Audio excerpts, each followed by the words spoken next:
Okay, so the career I decided to investigate is the family support specialist, and I'm in Chicago, so I'm not sure if this.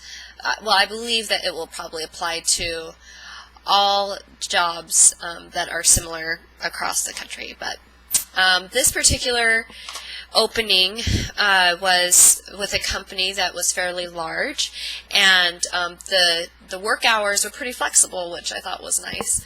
It's about 37 and a half hours a week, typically for their employees, and they required that you were bilingual, which I'm not. So, but if you are, then that I'm sure that can give you an edge in whatever opportunity you're trying to get into.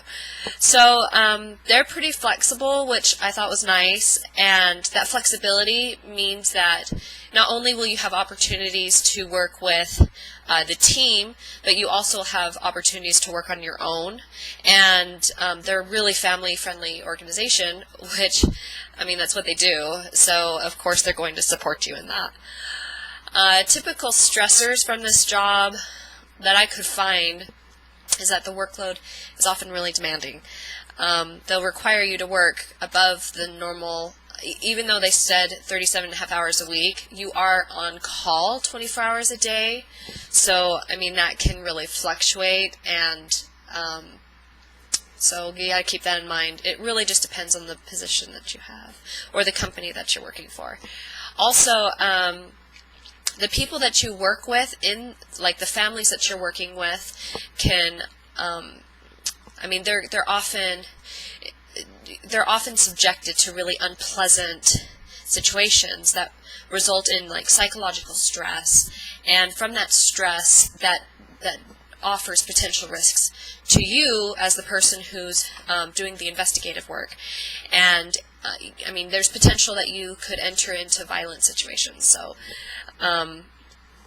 that's a stressor. Also, travel is frequent, and you usually have to transport clients in this position, so that could be hard to try to balance your schedule with your client's schedule, but it's all part of the job, really, so if you enjoy that. The benefits, this particular place offers a full package benefit plan, which I thought was nice.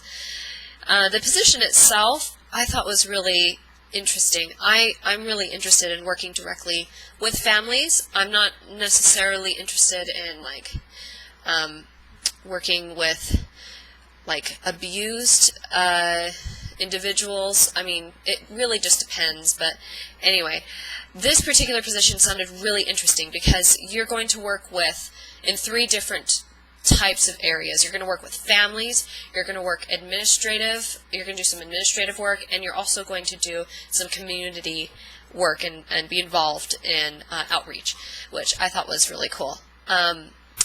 So the position itself says that you will develop and maintain relationships with families and ensure that they receive their comprehensive services through their participation in the program. And those services included health and social services, disability services, early child care services, educational services, which I'm really interested in, and also parent development training, which I'm also very interested in. Then the family support specialist is also responsible for community outreach, which I spoke about. So when you're working with families, this particular position is really, it works a lot with women and pregnant women that come in and that would like help, and I mean, there's lots of different curriculums that teach these parents or these mothers how to be good parents to their children and their child that's going to come. And usually the sign up for these pregnant women's in their 2nd trimester and on. So, I mean, that just shows you who you're working with sometimes, but not just new parents. You're also collaborating with existing parents, with their children.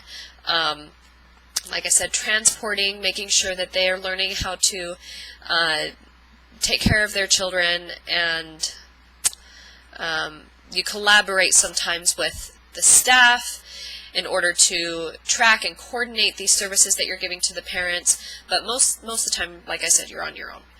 Administrative work is the second tier, so remember family responsibilities, and then you have the administrative work, which is like record maintaining, participating in staff meetings. It doesn't seem like it's that intense. You're going to have to understand how to use a software program, it looks like, called Child Plus. I'm not sure if that's something that's across the board in a lot of different jobs or careers in the same field, or if that's just specific to this company. But that's pretty typical, that you're probably going to have to pick up some kind of software when you get into these positions. And then finally, the community involvement, which involves promoting family involvement, and it looks like you'll be involved in committee meetings, which could be cool. And you'll identify programs that are currently available so that you can work within the structure of current programs. You don't necessarily have to recreate the wheel. And you're going to also, if you take this position, you're going to work with other service providers that are targeting at-risk families with similar problems. So the requirements, I know I was really surprised, but you can have just a bachelor's. That's just the minimum. They do prefer if you have experience working in some kind of community-based earlier Head Start program, or if you have ever worked in like prevention or family support program elsewhere, they'll probably take you over someone else. The salary it seemed pretty good. The person that I spoke to specifically from the company didn't tell me.